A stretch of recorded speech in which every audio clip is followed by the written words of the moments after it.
They didn't like the new wing of the party. I got calls repeatedly. They were worried that Musk would not be friendly to them. And they were worried about this. They were very concerned about this new libertarian like wing of the MAGA movement, and they wanted it gone.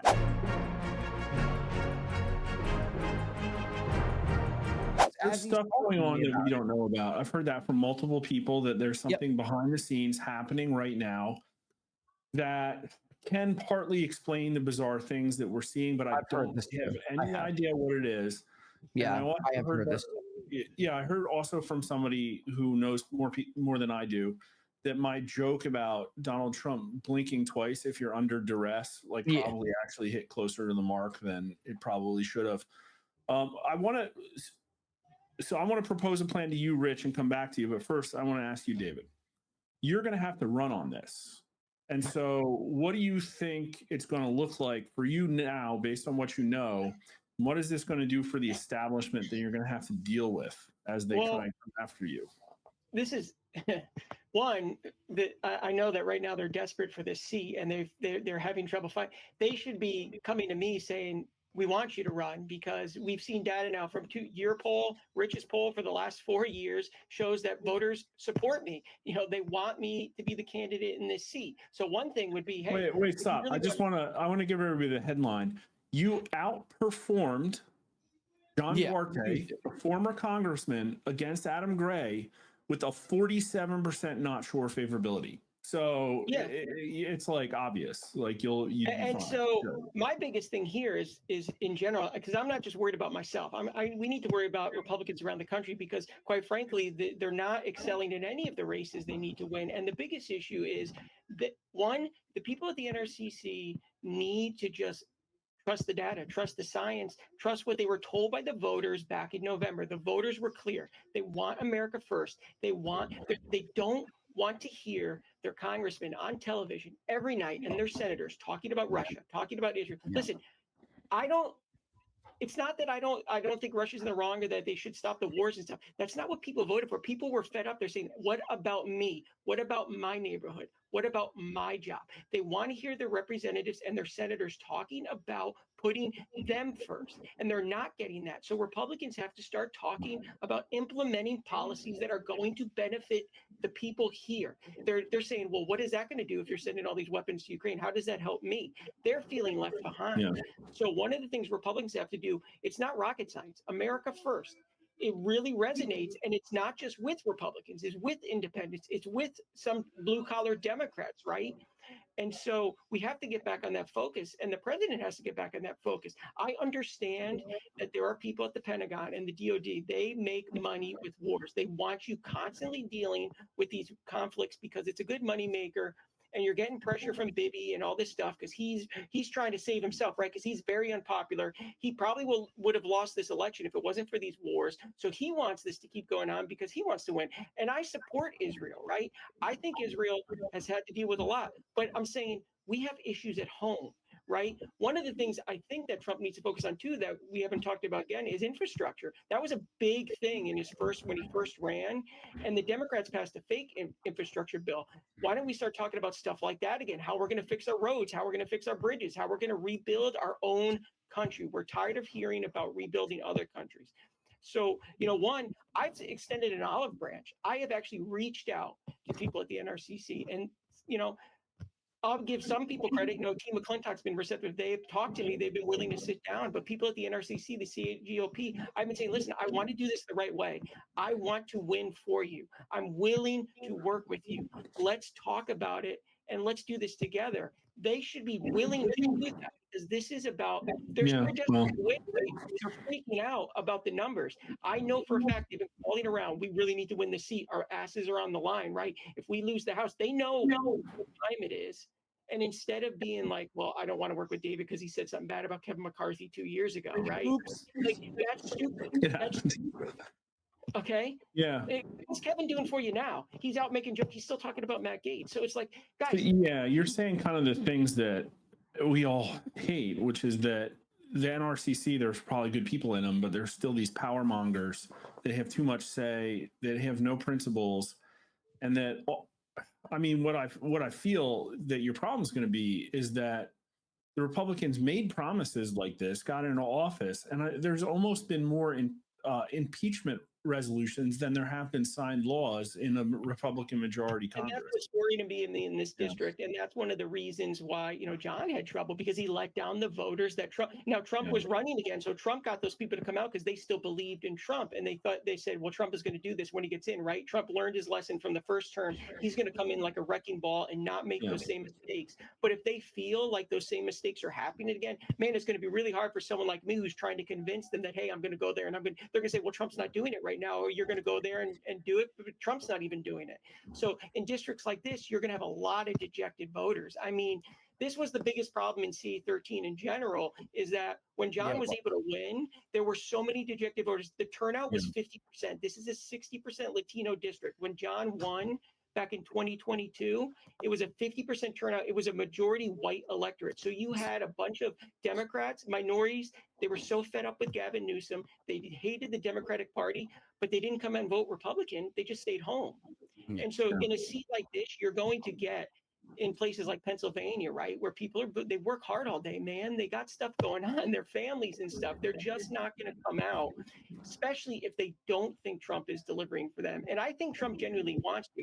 I just think he's being pulled in a lot of different directions, and it's very difficult because when somebody is screaming in your ear and people around you are making sure to block out, right, the other voices, right? The voice people don't, they're keeping the other voices out of the room, right? So Trump is hearing the same thing over and over and over again. Yeah, it's a complete reversal. The biggest difference between when it felt like things were going right and where we are now, I hate to say this, the biggest difference is Elon Musk. And that was the first leg they tried to cut off, and they successfully pushed out, right? Elon got silenced. Successfully did that. A little more, and they basically we know who they are. I mean, I'm sure we're being obtuse here, and it's for you guys at home to figure out. But they didn't like the new wing of the party.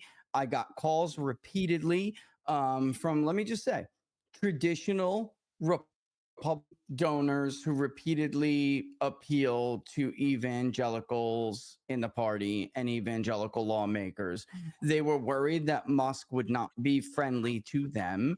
And they were worried about this. They were very concerned about this new libertarian-like wing of the MAGA movement, and they wanted it gone. Listen, and I'm not alone here. They called people way more influential than me. I'm a public pollster. I have a show about polling, and we discuss topics. They and the people I'm talking about know damn well this is true. They rely on some of these people because they're not only donors to candidates, they're donors to maybe their organizations. There's certain organizations that have podcasts, right? And hold events and gin up the grassroots and get me, folks, wink, wink. All right. And they were calling and saying, we don't like this at all. We basically want to go back to what they were trying. There became this effort to rebrand MAGA into something that was more interventionist and less concerned about, and it's a shame too, Mark, because I know there are things that Trump and Elon hit off over that are big things, and things that could have, I mean, if he's worried about legacy, these were things that absolutely could have enshrined his name for not just forget about like recent presidential history. I'm talking about the future of humanity. These two could have done incredible things together. And because Elon didn't, fit their mold, they're not getting, Republicans have this problem. If there are people that they're not comfortable with, social class, a kind of attitude, a kind of personality, they shut down and they push away. And that's why they always had such a hard time with certain minority neighborhoods. They're uncomfortable. Even, hey, folks, even you're out there, you're white and you're working class, even you. Right? Yeah, they don't want people. They don't want Walmart. They make fun of people. Oh, he shopped at Walmart, right? I'm not, but you're a Walmart shopper, dude. They're actually. I know for a fact because I was called by someone today. They're making people in the ruling class here that don't like this because the Republicans electing here in the ballot are not MAGA. They're not America First. They're actually telling some friends of mine to call me up and tell me not to run, because right now I have an exploratory committee. They're begging me not to get in the race because they don't want that type of Republican taking over, especially because if that type of Republican wins in California, it's going to prove that this is a winnable message everywhere. If it can win in California, it can win everywhere. It can win in Connecticut. It can win in New Jersey. It can win everywhere because it transcends party lines, because you're talking about issues that matter to everybody. And so, like, we just proved it works. Like, it is the agenda. It's the hold the elitists accountable, restore the middle class. I mean, like the America for it's the one, but we all know that interests in DC absolutely do not want this period whatsoever. And I think there are probably some things we don't know behind the scenes with the Elon thing, but I think like using the keep it simple, stupid methodology, I think it came down to this one big, beautiful bill and the CR. And that's that Elon knew there were problems with the government, wanted all this stuff cut, knew there was all this fraud. But at the same time that DC has been craving this massive Republican bill for years because all these unpaid favors, and that Donald Trump knew that it was a reality, wanted to get a success. Somebody got tapped on the shoulder and said, no, sorry, this one has to get across the finish line. And that was the final straw for Elon. And then it's all downhill. Now, was he the one? Like, he was certainly the one pumping out a lot of Trump wins. Because if you look back in January and February, like the stuff we were seeing was just crazy. It's like, oh my God, USAID is like, and so we're not getting that steady stream. We were loving that.